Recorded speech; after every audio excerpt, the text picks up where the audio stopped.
Well, I'd like to welcome everybody and thank Aegis and Cliff Larson for their sponsorship. And hopefully everybody's going to have some good information this morning. So today we're going to talk a little bit about why growth shouldn't be your goal. Okay, and a lot of people are going to scratch their head and they're going to say, what the hell are you talking about? It's like, well, because what you really have to figure out is what you really want from life. What I found 9 chances out of 10 when I begin to work with small business owners is they forgot why they started their business in the first place. And so they're just growing it to grow it without any really objective. Once you figure that out, then we want to determine how are you going to use growth as a vehicle to get whatever it is that you really want from life. And then if we can simplify that process, wouldn't it be much easier for people to get through the things that they need to get through? So that's what we're really going to talk about. So what you need to understand is the why comes before the what. And if any of you have worked in a business for any period of time, you know what you're doing on a day-to-day basis, you get lost in all of those things. And so you really have to come back to that why. Most of us are, got in a business because we wanted to make more money. And so the way that you make more money is business growth, right? But at its core, why did you really start the business? What was at the core? Most of us, we wanted independence and financial freedom. And that doesn't have anything to do with business growth necessarily. So you have to really, and so the moniker or my mantra has always been what you're really looking for is you're looking for that thing that will really give you independence and financial freedom. And how do you do that? Well, for the first thing you need to do is you need to create enough income to support that lifestyle that you want, right? Or whatever that dream is. You want to make sure that the business can run itself, which most small privately held businesses have a hard time doing. And you need to hire somebody to really kind of run it. And if you can do this, what you what transpires in that process then is what we call business self-sustainability. And that's really what I want to kind of focus on is how do you get a business to that point where it can sustain itself and doesn't require the owner in order to do that. So the first thing you have to remember is that if you haven't gotten there yet, probably the reason that you haven't gotten there is you're not thinking about your business in the correct manner. What do I mean by that? Well, how many business owners get up, go to work, come home at night, do that on a weekly basis for a paycheck? And there are many, many business owners that's what it is that they're really getting in. And the reason is because they're not building. They came from an employee kind of a mentality and walked in and said, I'm going to start a business, and they never made that mindset shift. And understanding that your business is really an asset and it should generate an income for you. And so how do you go about doing what it is that you need to do in order to do that? Well, the first thing you have to say is, well, how big do you need to make the business in order to do that? So let me ask a question to everybody. How many people right now are trying to build their business so that it's $1 million in revenue annually, or $5 million annually, or $10 million annually in the audience right now? Anybody out there trying to do those things?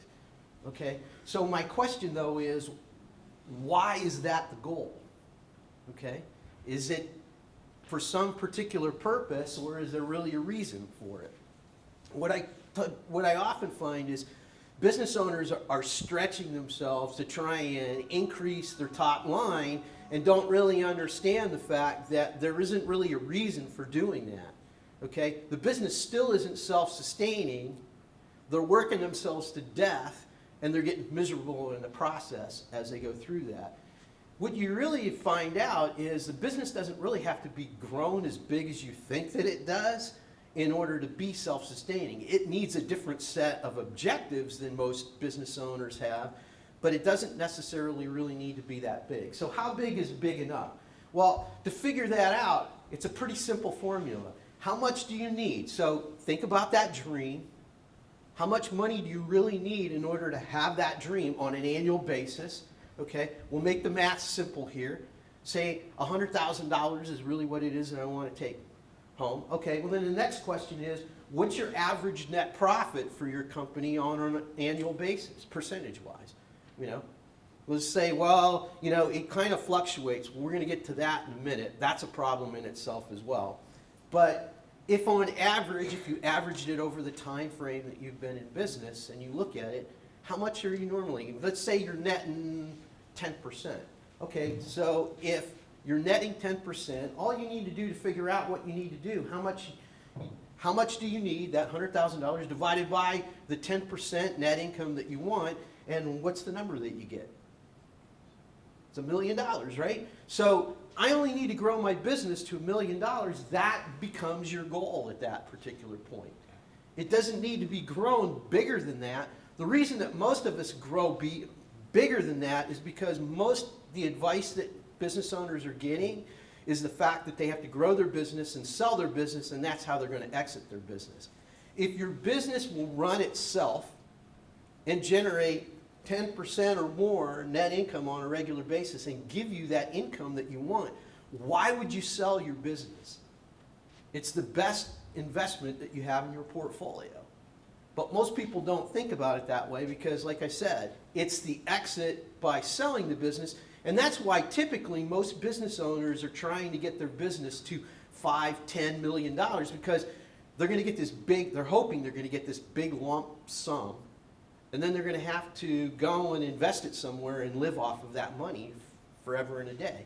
Whereas they have far less control of the market, okay, of the financial market than you do of your own business. And so why wouldn't you want, so it's a philosophy shift really that I'm kind of promoting. But a lot of people don't even see that as being an option because they don't know how to go about doing that. So that's what we really want to kind of focus on today. So why is growth so elusive for most business owners? Any ideas? The real reason is because nobody's really talking and teaching how do you do this stuff. If you go to most places or if you read articles and things like that about growth, what do they typically talk about? Well, you got to do more sales. You got to do this.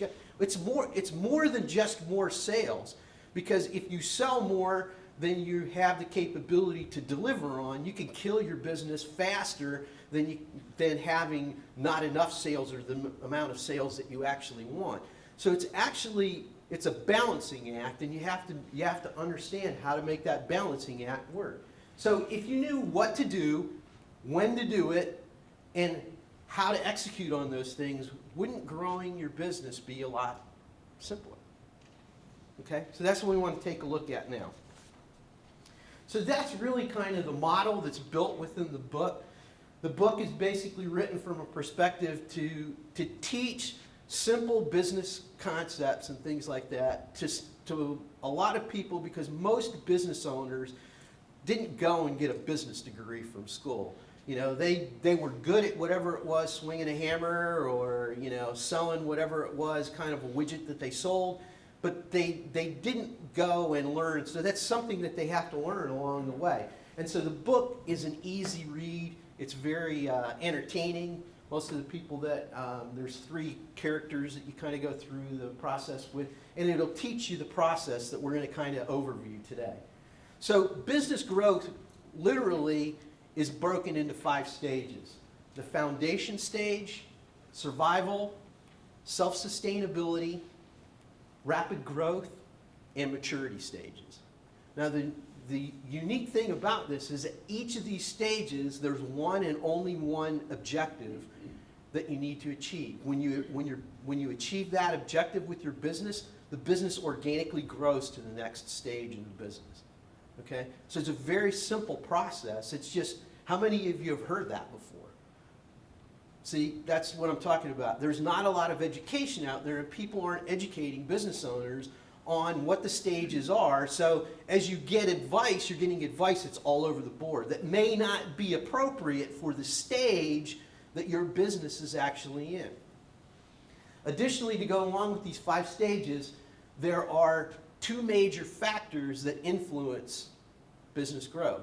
The first one is leadership. Leadership has to do with those owner kind of factors, and we're going to talk about each of the 4 factors within the leadership area. The other one is management, and that's the normal things that we think of when we think of business, or the things that you need to manage on a day-to-day basis in order to make the business go. So let's take a closer look at what the 4 characteristics in each of these 2 areas. So in the leadership factors, the first one is the owner's goal. Okay, the owner's goal is important. Why? Because the way that I grow the business differs depending on what the business owner wants to do with the business. A good example of that is the exit strategy. If I want to sell the business to another small investor or something like that, I'm going to build the business, or to the owners, or I shouldn't say the owners, or to the employees within the business. I'll build the business differently than I'm trying to make that business attractive to the big Goliath that's in my particular market space. Okay? So knowing the owner's goal is very critical before you start anything in trying to grow a business. The next thing is the operational skills of the owner. This isn't typically a problem for small businesses, especially privately held businesses, because why'd they get in business in the first place? They were good at selling, or they were probably good technically at whatever it is that business actually does. So they already have the operational skills. The flaw typically here is, if I was a good technician, I'm a great plumber, but I don't know anything about selling. If I don't take the time to learn that other skill set, what happens? Or bring somebody in to do that work for me, what happens? I get to a point and I just kind of plateau and I stay there until I die. Right? Next is the managerial abilities. Managerial abilities of the owner or of the leadership comes down to, do you have the skill set to be able to manage that business day to day and get the things done that you need to? And then finally is the strategic thinking one. Typically, if you get businesses that are running and operating and people have a pretty good lifestyle from their business, this is where they probably have gotten stuck. They're not visionary enough. They're working in their business and not on their business. We've all heard that cliche from over the years. Strategic thinking, as your business grows more, you have to think more about where you're going with it and how you want to grow that. And so strategic thinking is another important characteristic of the leadership function. Okay, so let's talk about what are the management factors that are involved. The first one is financial assets, which is why everybody invited you to come here today, right? Because they're all financial people. You need money in order to make a business do the things that it needs to do. So management of those assets is important. Personnel resources. Okay? If you don't have a team around you, it's kind of hard. You can only do what you can do, right? So you have to be able to bring additional people to the table as well. Systems. Systems are policies and procedures that you put in place to make sure that as you bring those people in, they're all doing the same thing the same way, so you get the same consistent results. And this is typically another area where I find that small business owners have a difficult time, and a lot of the work that we end up doing with them on a consultative basis is in building those aspects and building those things. And then the final things are the business assets. Business assets kind of fall into 2 different categories. You got tangible assets, you got a building, you got equipment, you got trucks, you got all of those kind of things. So we're all familiar with the tangible assets. The intangible assets are very important as well, and there are a lot of those nebulous kind of things that you don't think of. Intellectual property may be an intangible product. Culture and corporate culture, the brand that you're really trying to create for within the business and those sort of things. Those are all assets of the business. They're hard to put a value on them because they're not something that somebody can come in and say, oh yeah, somebody would pay you X amount for that. But those factors are important as well, and there are oftentimes things that block a business getting to the next level. So any questions on the 4 factors? So you see these? It's not stuff that you haven't heard before. It's just the whole process of this was, how do you organize it in a way that somebody can simply and really understand what it is that they need to do based off of where they're at. So I have I have 5 stages, right? I have 8 categories. It makes a real nice matrix. And guess what? Depending on what stage you're in, of these 8 factors, what you do in each of those stages differs depending on where it's at. This is where I think a lot of small business owners have problems based off of the advice that they're getting. Those people that are advising them don't necessarily understand or haven't taken the time to understand at what stage is that business, and understanding that to be able to give the proper advice based off of where that business owner is within their level of maturity at that point, or their company's level of maturity at that point. Okay?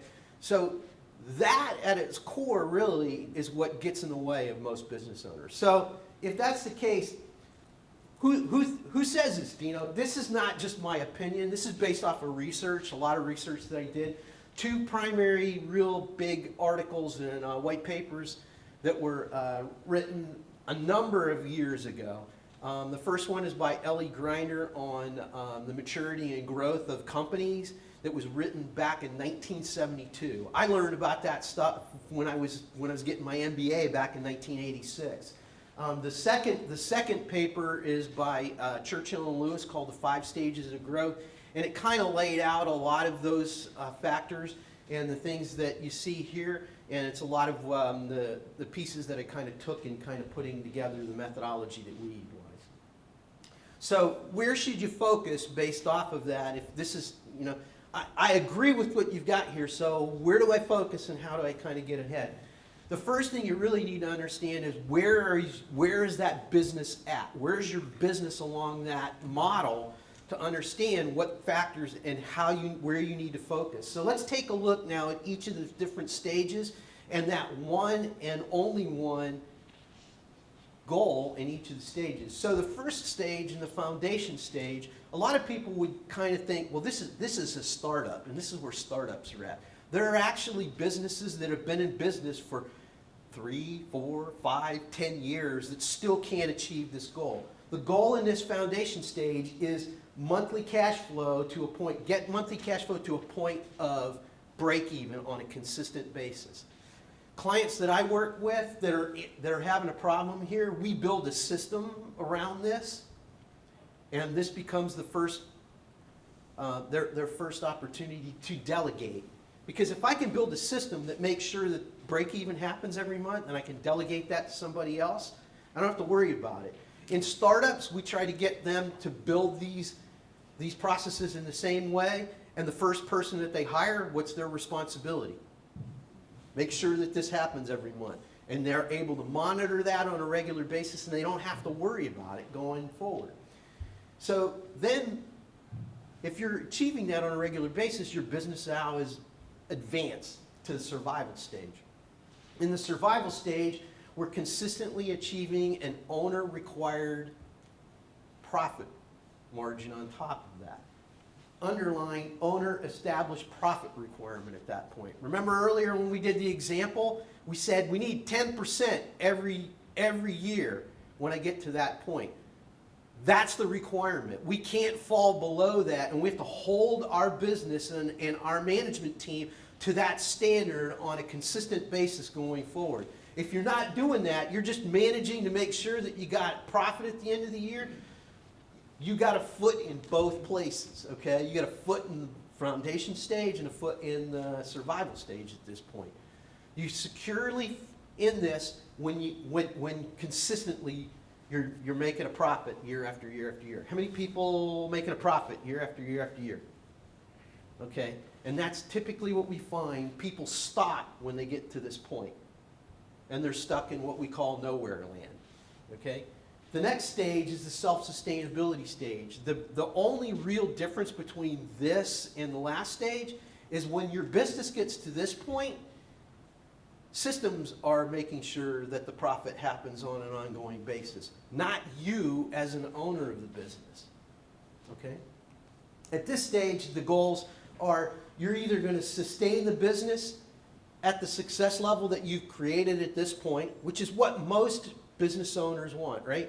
We talk about it all the time in Tampa. You know, all the businesses or most of the businesses in Tampa are a lifestyle business.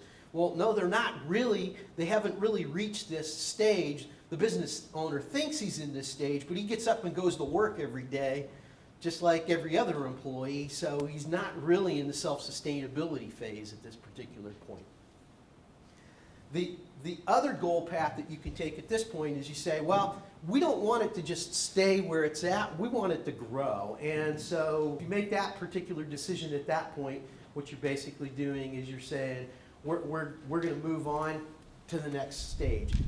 In the rapid growth stage, this is where a small business becomes a large corporation, okay? So the goal in the rapid growth stage is to assure that the growth of the company doesn't outpace any of your assets or resources that you have at that particular point in time.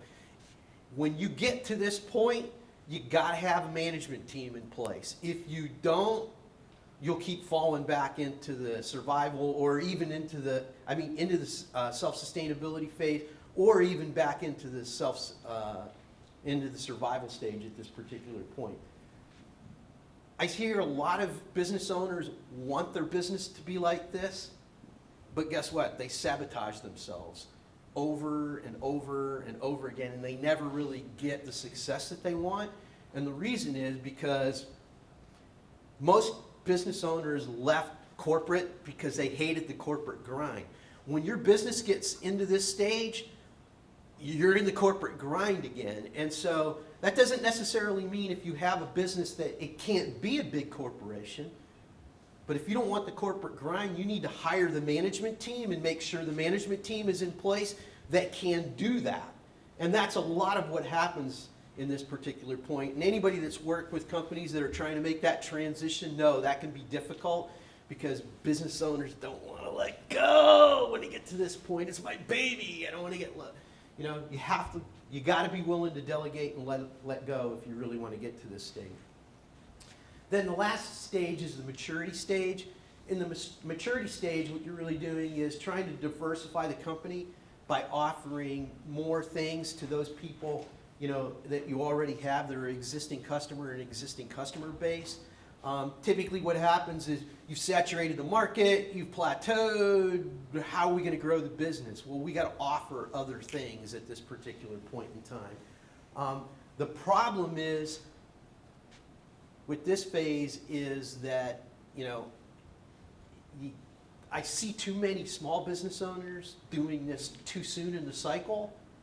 They're doing it in the survival stage, and so now they're trying to run two businesses, which means they're running two businesses part-time instead of one business on a full-time basis, trying to get it to a self-sustaining point and then go on and do the other factor that you need. So the problem in the maturity phase is too many small businesses try to put stage 5 before stage 3, and you know, they get all tripped up. And I've had multiple clients that we've had that this is the problem. In fact, I'm working with one right now that almost tanked because they decided they were going to start a whole new product line, and so they're using all of their cash to launch that product line, and it's like, and now I don't have, you know, so people get into this problem all the time. I'm not saying that you can't have another business. I'm saying that should be maybe your why. You want to get your business to a self-sustainability phase, because if you get it to that stage, now I can go off and I can start that other business or that other idea or that other product line that I had. Now, if you are going to do this and you're still not to that stage, you can do it, but guess what? You have to hire someone else to do it. You can't get involved in that at that particular point, or it's going to hold back your growth. Questions on any of the stages at this point? All right, so we offer a bunch of tools to help you with these. The first one is the business growth matrix. The matrix basically lays out, you know, the 5 stages. Here are the 8 categories and typical things that we find that people run into problems in that particular area. It's a free ebook that you can download off of the website. So, but they were nice enough to buy books, so everybody's going to get a book in here. This stuff's all in the book as well, so you really don't have to download it. But if you want it, it's there for you. Additionally, we have the business growth assessment tool. There is a self-assessment in the book, so if you want to know, well, what stage is my company, if you take the assessment in the book, you'll be able to tell where your business is and get started.